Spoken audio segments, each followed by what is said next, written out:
Hi, Assalamualaikum and a very good morning. So now we are on chapter 1, reaction kinetics. For this video, we're going to focus on 1.3, which is factors affecting the reaction rate.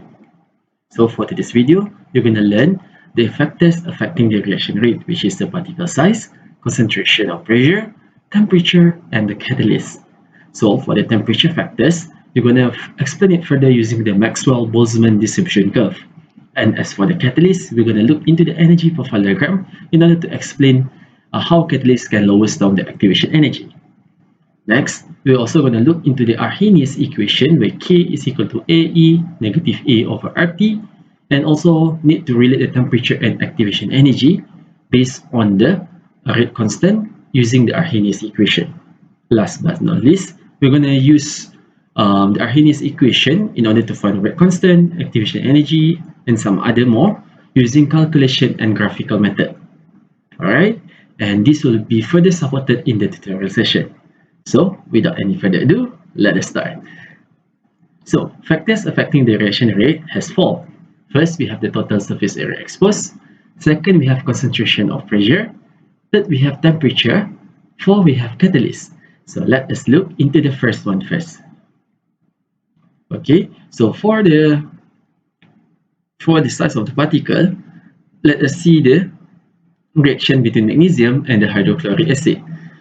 So as what you can see here, the large piece of magnesium is not in contact with many hydrogen ions because it is in large piece.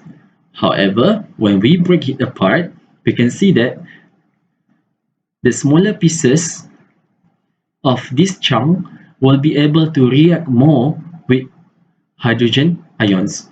So because there is a higher surface area in contact in between one reactant to another reactant.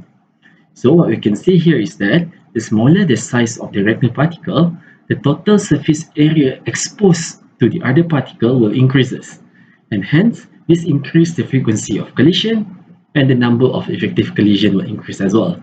As a result, the rate of the reaction will also increasing. Now, as you look into this graph here, the one with the smaller size,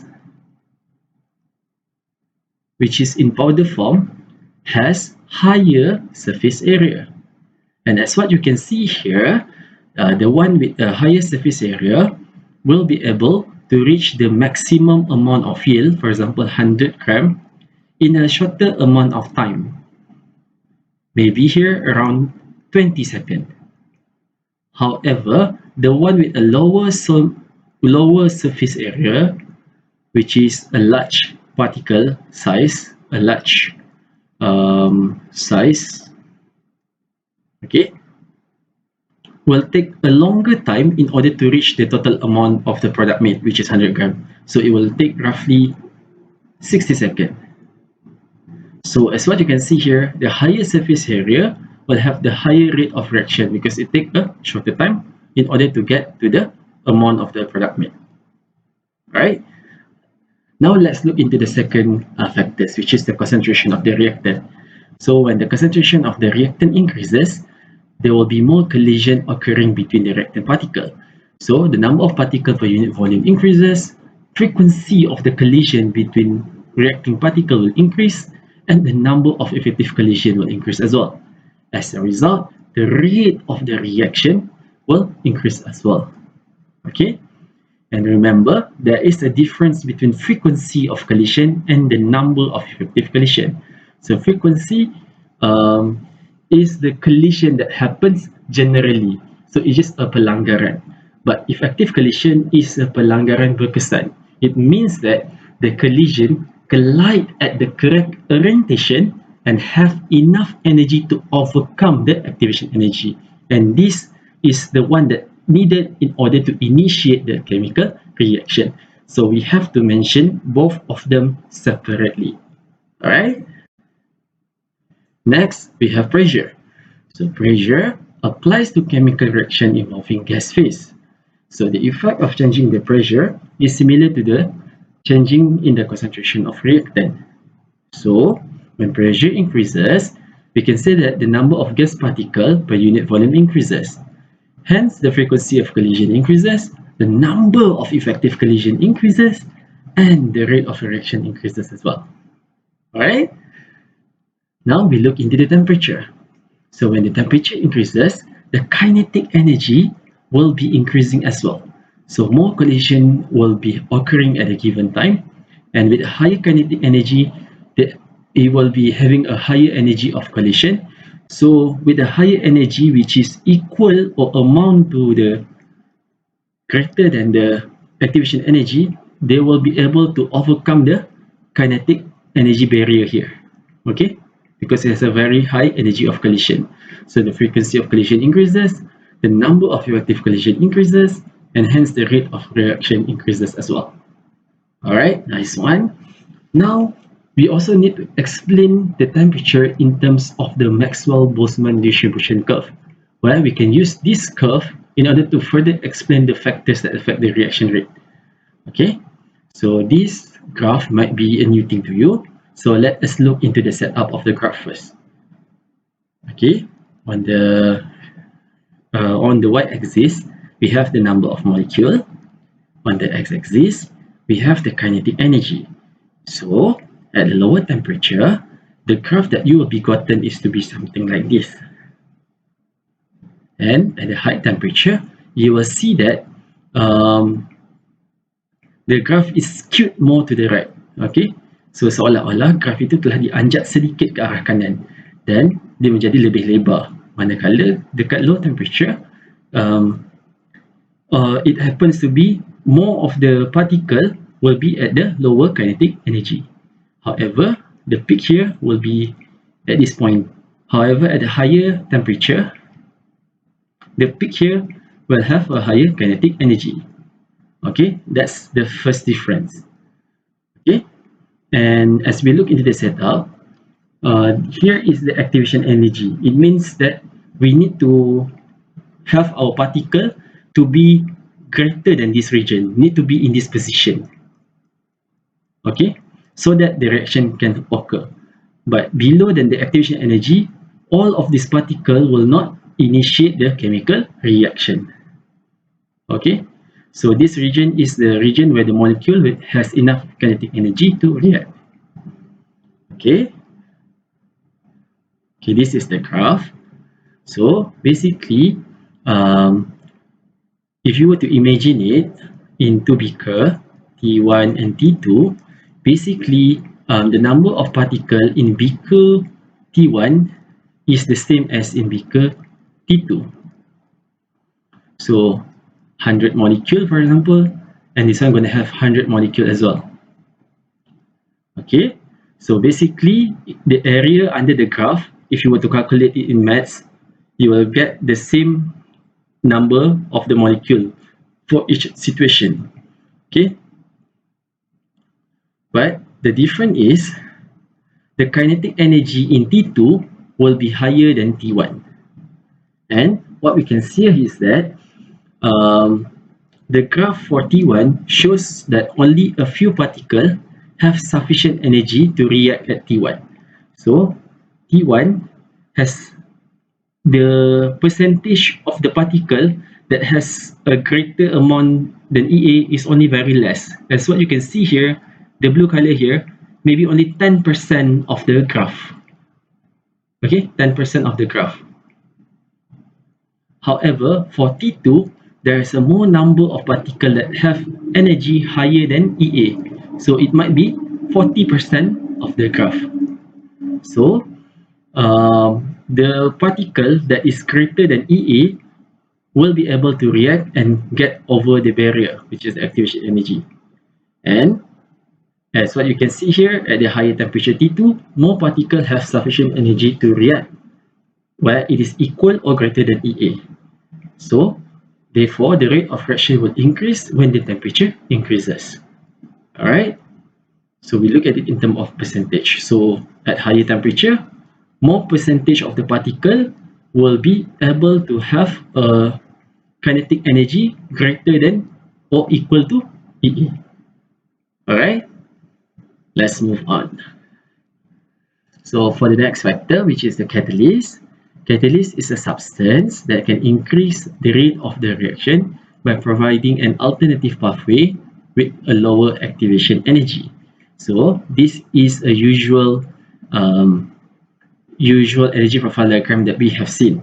However, when there is an introduction of catalyst into the system, you can see that the activation energy, the black color here, is now reduced into the brown color here. So the catalyst provide an alternative pathway so that more particle will be able to achieve the new lower activation energy. So you can imagine it to be something like pole vaulting or lompat tinggi. So if the pole is 1.5 meter long, height, 1.5 meter height, not many students will be able to jump over the barrier. However, if we reduce the height of the pole to be 1.1 meter, there are more number of students will be able to overcome the barrier, and same goes to the reacting particle. However, remember that catalyst will not affect the enthalpy of reaction or product, because if catalyst will only reduce down the activation energy, but the delta H here, enthalpy refers to delta H, will still maintain the same. All right, because the enthalpy is measured from the reactant to the product. So when catalyst is added to the reaction, activation energy is lowered. Therefore, the number of particles that have higher energy than EA increases. Frequency of effective collision increasing, and the rate of reaction will also increases as well. Alright, now we have settled with 4 of these factors.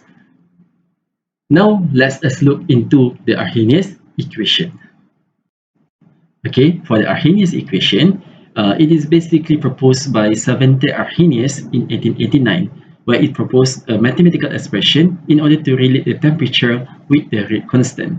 And the Arrhenius equation that will be proposed is K is equal to AE negative A over RT, where K represents a rate constant, A representing a Arrhenius constant or the collision frequency factor, E is the natural log exponent, EA is the activation energy for the reaction, and R is the universal gas constant. And as what you can see here, the universal gas constant that we'll use in this chapter is 8.314. As you know, R has many values. As for in the previous semester, the usual R value that you will be using is 0.08206 liter ATM per mole per Kelvin, right? But in this chapter, I will suggest you to use 8.314 joule per mole per Kelvin, because the activation energy will usually be calculated using joule per mole. So it's very easy for you to cancel out. All right. And for the temperature, we will using absolute temperature in terms of Kelvin, and then Kelvin and per Kelvin can be able to cancel out quite easily, right? So the relationship between K and T, which is the rate constant, and temperature can be further understood by deriving the Arrhenius equation. So we have K equal to AE negative A over RT as in the previous slide. So if you were to put natural logarithm on both sides of the equation, ln K and ln AE negative A over RT, so we will get ln A plus ln this term here. So if you were to bring the power to the subject here, we will get ln K equal to negative EA over RT ln E plus ln A. Okay, and as you know, ln A, okay, as you know, ln E basically equal to 1. So ln K is equal to negative EA over R multiplied by 1 over T plus ln A. And as you can see, it can make a linear relationship where Y is equal to M X plus C. Okay, so you can make a graph of Y and x-axis, and the gradient gonna equal to negative EA over R. Okay, so this is the equation just now, and Y x and plus c. So if you were to make ln k against 1 over t, you will get the gradient, which is equal to m equal to negative e a over r. So whatever the value that we got on the gradient, we can multiply it with the gas constant, which is 8.314, and we will get the activation energy. All right. So to further understand this situation more, let's look into the example. So the table below shows the value of the rate constant for the decomposition of hydrogen iodide. So 2H1, 2Hi decomposes into hydrogen gas and iodine gas. So using the data below, plot ln K versus 1 over T and determine the activation energy in kilojoule per mole for the reaction. So this one going to be the y-axis, and this one going to be the x-axis. The gradient is equal to negative EA over R, and this is the intercept. Okay, so the first thing that we need to do is we have to make another table that write ln K and 1 over T. So pause the video and you try to calculate what you get for ln K and 1 over T. All right, so you can do it now. Okay, once you've done that, you will get value something like this. Okay, where ln K is equal to negative 14.86, and 1 over T for the first case going to get 1.8 times 10 to the power of negative 3. Okay, so using the value that we have just calculated, now we're going to plot the graph of ln K versus 1 over T. So ln K, 1 over T here, and we will make the point and make a straight line graph. And now we're going to need to find the gradient, because from the gradient you can find the activation energy. So delta y and delta x. So if we were to take 2 points here, you can find the difference in delta y and delta x axis. Okay, so in this case, maybe I can take 2 points, which is maybe I can take 1.75 and negative 14, and this point roughly around 1.3 and negative 3.9. So y negative 14.0 minus 3.9, 1.75 minus 1.3, and don't forget the times 10 to the power of negative 3 at the back here, or else your answer will be further away from the actual ones. Okay, once you do that, your m gonna have 2.24 times 10 to the power of 4 Kelvin. All right, and as you know, m is equal to negative EA over R. So you can multiply the value that you got here with a gas constant. So our gas constant is equal to 8.314 times 10 times 8.314 joule per Kelvin per mole. And lastly, you will get 1.9 times 10 to the power of 5 joule per mole. However, the question asks us to put in kilojoule, so we're gonna make it to the power of 3. So we're gonna bring to decimal point to get 1190 kilojoule per mole. Okay, the Arrhenius equation can be studied further if we were to use the same reaction but conducted at two different temperatures, T1 and T2. So at temperature T1, it has a rate constant of K1. Alright, so you just change K to K1, T become T1. And for temperature T2, it's going to be K2 and T2 here. So if we were to rearrange the equation, we will get ln K1, and we'll bring this term to the left hand side, plus EA over R multiplied by 1 over T1 equal to ln A. And same goes to this side. Okay. Now, since A is a constant, as what you can see here, ln A is equal to this thing, ln A is also equal to this thing, like x is equal to this, and you can imagine it to be ln x is equal to this term. Okay, this x here equal to this term. So this term and this term will be equal to each other. Alright, and you can rearrange that where ln k2 will bring to the left hand side. We got ln k1 minus ln k2, and EA over R multiplied by 1 over T1 can be bring to the right hand side. And lastly, we can combine the ln together, become K1 over K2, EAR 1 over T2 minus 1 over T1. And this is the final equation that we will be using. Alright, so this derivation is not required for this level. However, I still show it to you here so that you can understand where are this equation coming from. Okay, but you can just directly use this formula. But remember, ln k1 over k2 equal to AA over R multiplied by T2 here.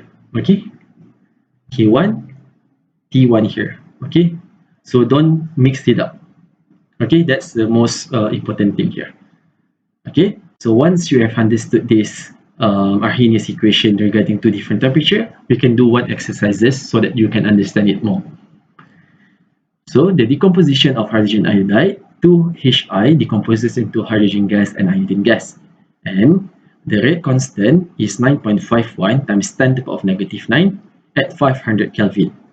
And another rate constant is 1.1 times 10 to the power of negative 5 at 600 Kelvin. We have to find the activation energy. So at time K1, this is the rate constant at temperature T1. At K2, they have this rate constant and at this temperature. So you will use the same formula as I shown in the previous slide, and you will key in the substitution religiously. So be very careful to what you key in. K1 is here, K2 is here, EA is something that we need to find, R is 8.314, 1 over T2 is 600 minus 1 over 500. So once you do the maths and be really careful of that, you will get 1.76 times 10 to the power of 5 joule per mole. Alright, I think that's all for today's video. So for today, you have learned the factors that affect the reaction rate. You also learned about the Maxwell-Boltzmann distribution curve. You also learned about Arrhenius equation by plotting the graph, and also look at it at two different temperature. Alright, I think that's all for this video. See you again some other time. Bye!